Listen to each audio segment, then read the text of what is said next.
So we'll take the gist of is again the Toy-Sellian experiment. A beaker containing mercury was taken in which inverted tube filled with mercury was poured, and then we saw that only 76 centimeter of mercury was held by, either you can call it Toy-Sellian vacuum, or it was held by the atmospheric pressure which was applicable on the other parts of fluid which was open, right?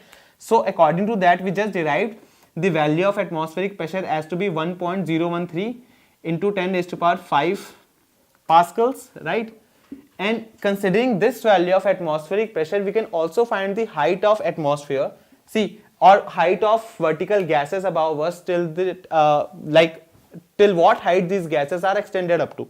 So using this theorem or theory, if I use P is equal to H rho g, I already know the value of atmospheric pressure, which is 1.013 into 10 raised to power 5 pascals, whereas height of air column above us, I don't know the value.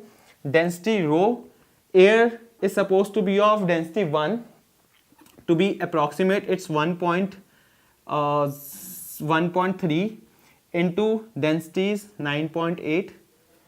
Putting all these values, I'll get height to be about 7951 meters, or it's approximately equal to 8 kilometers, right? 8000 meters or 8 kilometers.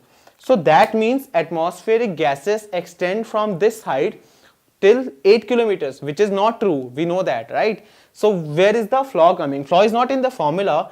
Actually, the air density of air or gases above us from the Earth's surface decreases variably. For example, the density of air is half at the height of 8 kilometers and is 1/20th at the height of about 20 kilometers. So density varies very drastically, and that is why we do not take this height to be density. In fact, atmosphere we take in practical situations we take atmospheric height to be of around 400 kilometers.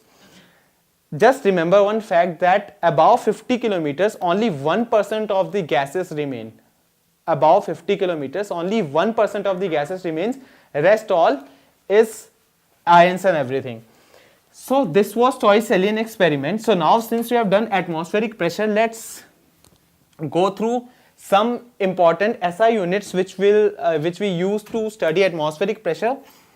First of all, we measure pressure in pascals, right? We have already studied that. Then atmospheric pressure is measured in either centimeter or millimeter of mercury column. Now torr is also used to explain or to quote values like this. So torr is 1 millimeter of mercury. Now for meteorological purposes, there is another very bigger unit of pressure which is called bar.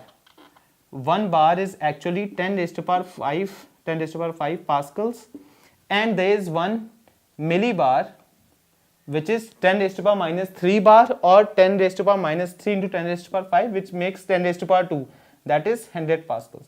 So these are most common units which are used to derive or to represent the value of atmospheric pressure.